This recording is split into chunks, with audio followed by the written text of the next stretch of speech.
Hello बच्चों, कैसे हो। हम पढ़ेंगे आज आपके अनिवार्य का पाठ 7 रजनी। कौन सा पाठ पढ़ेंगे? रजनी। रजनी के लेखक हैं मनु भंडारी। मनु भंडारी के जीवन परिचय की यदि हम बात करें तो उनका जन्म 1931 भानपुरा मध्य प्रदेश में हुआ। प्रमुख रचनाएं हैं इनकी एक प्लेट सैलाब में हार गई, 3 निगाहों की एक तस्वीर, यही सच है, त्रिशंकु, आंखों देखा झूठ। ये तो क्या है, इनकी 6 कहानी संग्रह है।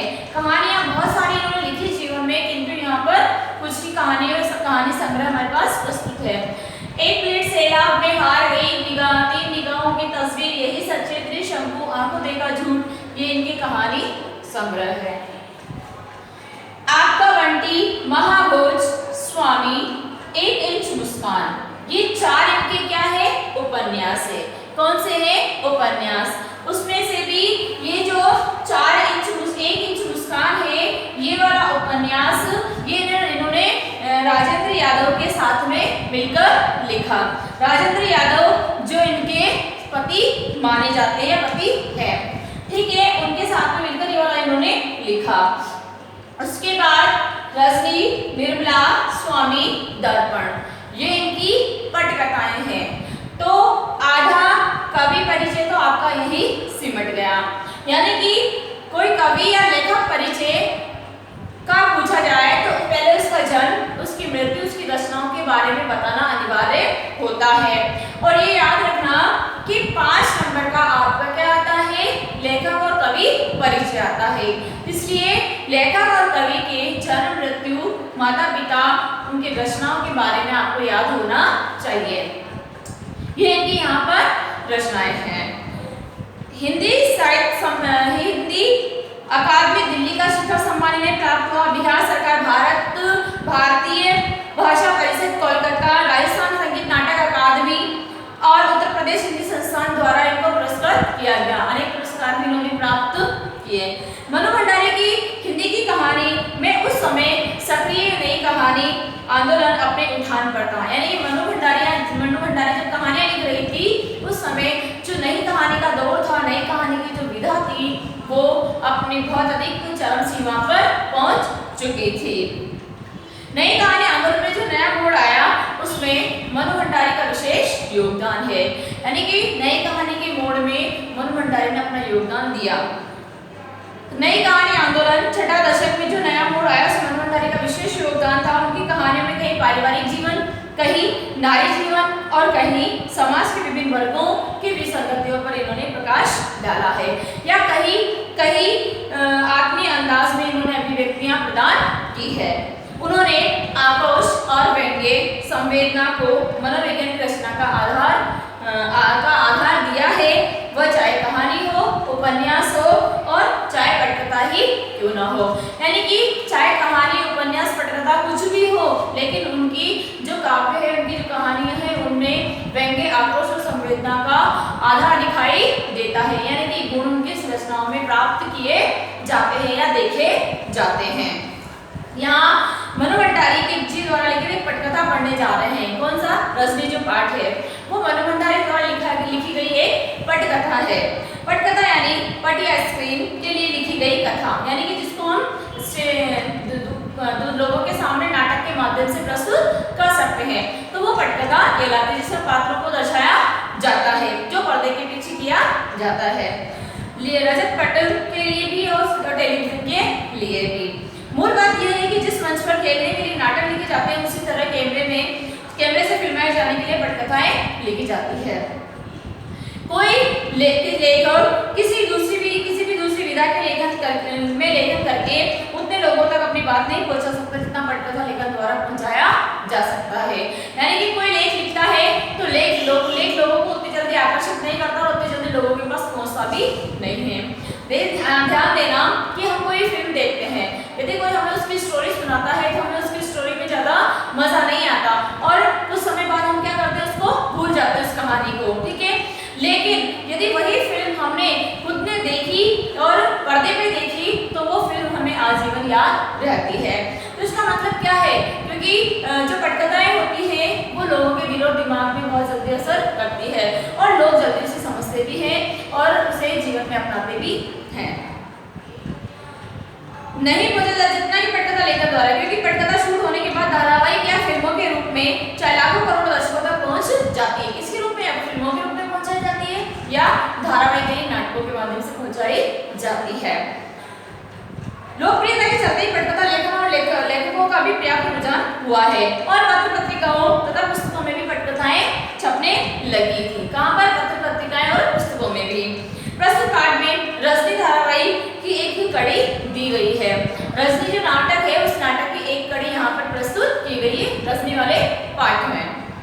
रजनी पिछली सदी के 90 दशक का एक बहुत चर्चित टीवी धारावाहिक रहा है। वह समय था जब हम लोग बुनियाद जैसे सोप ऑपेरा दूरदर्शन का भविष्य गढ़ रहे थे। बसु चटर्जी के निर्देशन में इसको स्वतंत्र रूप से मुकम्मलता प्राप्त हुई और हर कड़ी में यह जुझारू इंसाफ पसंद स्त्री पात्र किसी न किसी सामाजिक राजनीतिक समस्या से जूझते हुए नजर आती है रजनी। प्रस्तुत अंश भी व्यवसाय बनती शिक्षा की समस्या की ओर हमारा संकेत करता है। यानी कि प्रस्तुत पाठ में जो रजनी होती है वो रजनी एक इंसाफ पसंद औरत होती है, एक ईमानदार और कर्तव्यनिष्ठ महिला होती है। अब उसने यहाँ पर कोशिश की है कि जो हमारा शिक्षा विभाग है जो आज भ्रष्ट हो चुका है उस शिक्षा विभाग में सुधार लाया जाए। इस हेतु वो क्या करती है? बहुत सारे प्रयास करती है। क्या होता है? रजनी की मित्र होती है लीला और उसका बेटा होता है अमित। तो लीला और अमित जब होते हैं तो रजनी लीला के घर जाती है और क्या होती है? बहुत खुश होती हुई चली जाती है। लीला दरवाजा खोलती है और कहती है कि आई हो तो बहुत खुशी हुई है कि हाँ मैं बहुत खुश नजर आ। लीला कहती है अपनी मित्र रजनी से कि मैं बहुत खुश नजर आ रही हूँ क्योंकि आज क्या है? अमित का रिजल्ट आने वाला है, अमित का परिणाम आने वाला है। तो क्या अच्छा तो फिर मैं भी मिठाई खाऊंगी। इस तरह से वो दोनों सखियां आपस में बातें करती है। अमित आता है किंतु गुस्से में आता है और जो अंक तालिका है वो अपनी माँ के पास फेंक देता है और कहता है कि देखो मैं कितने दिनों से कह रहा था कि मेरी ट्यूशन लगवा दो गणित में, लेकिन आपने मेरी ट्यूशन नहीं लगवाई, इस कारण मेरे 72 नंबर आए हैं। तो लीला कहती है अमित की माँ कि ऐसा कैसे हो सकता है, तुमने तो पेपर पूरा किया था। वो कहता है कि हाँ मैंने पेपर पूरा किया किंतु मास्टर जी ने मेरे को नंबर नहीं दिए क्योंकि मैंने उनसे ट्यूशन नहीं लगवाई। उन्होंने कहा था मुझसे ट्यूशन लगवा दो नहीं तो बाद में रोगे। रजनी को ये सुनकर गुस्सा आता है। रजनी लीला से कहती है कि मास्टर जी से जाके बात क्यों नहीं करती? तो लीला कहती है कि रहने दे, मैं ऐसा नहीं करना चाहती। अगर मैं ऐसा करूंगी तो मुझसे अमित को बार बार उस चीज का भुगतान करना पड़ेगा।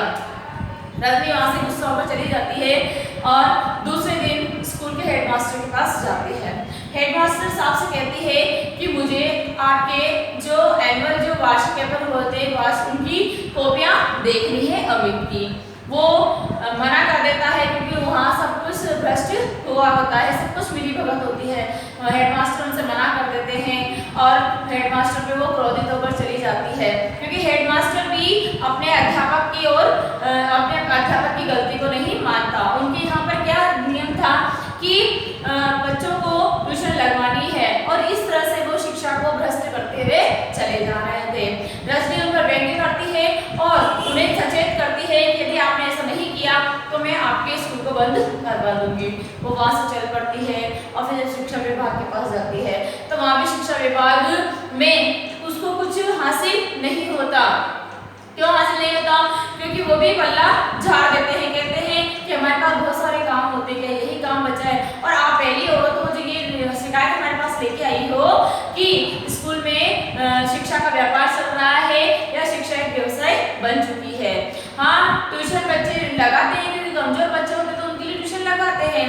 रजनी कहती है कि मैं कमजोर बच्चों की बात नहीं कर रही हूँ, मैं बात कर रही हूँ ऐसे बच्चों की, ऐसे बच्चे की जो बहुत बुद्धिमान है और जिसके हमेशा 96 और इतने नंबर आते हैं हर विषय में, चिन्ह में, संध्यान में इतने से नंबर आते हैं उसके 72 नंबर कैसे आए? इस तरह से कि हो सकता है बच्चे ने कुछ गलती की हो। रजनी इस चीज को मानती नहीं है क्योंकि रजनी समझ जाती है कि ये भी भ्रष्ट है। फिर रजनी क्या करती है, प्रयास जारी रखती है। देखो अंत तक उसका प्रयास जारी रहता है। अंत में वो क्या करती है, संपादक के पास आती है, बहुत सारे लोगों को इकट्ठा करती है और इस भ्रष्ट शिक्षा नीति की ओर प्रहार करती है, व्यंग्य करती है और समाचार पत्र में एक लेख छापती है स्कूलों के प्रति।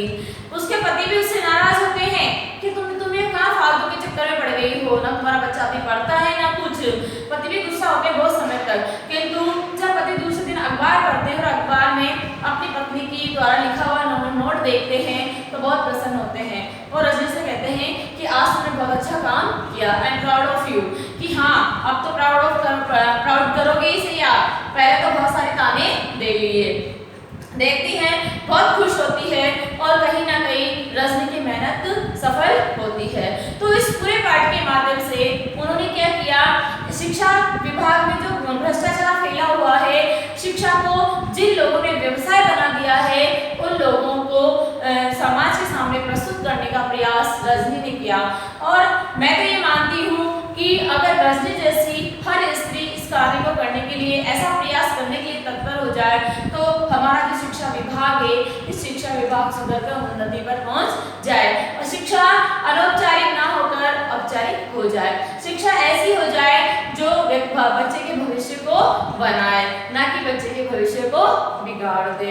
अब उस बच्चे के पास पैसे नहीं थे तो उसने क्या किया, ट्यूशन नहीं लगवाई। और किसी भी व्यक्ति की जरूरी नहीं कि आर्थिक स्थिति सबकी अच्छी हो, किसी की खराब भी हो सकती है, तो सारे विषय में वो ट्यूशन नहीं लगवा सकते। हाँ, और ट्यूशन लगवाने की नौबत कब आती है, जब बच्चा कमजोर होता है। जो कमजोर है नहीं तो उसे ट्यूशन लगाने की आवश्यकता क्यों है। और यदि कोई अध्यापक इस चीज के लिए उस पर दबाव डालता है कि तुम ट्यूशन लगवाओ तो वहां पर वो शिक्षक दोषी माना जाता है। उस पर कड़े से कड़ा हाथ उठाना चाहिए, कड़े से कड़े उसके खिलाफ कार्रवाई करनी चाहिए। तो इस तरह से रजनी ने इस पाठ में शिक्षा की बढ़ती भ्रष्टाचारी को या शिक्षा के बढ़ते व्यवसाय को हमारे सामने प्रस्तुत किया है।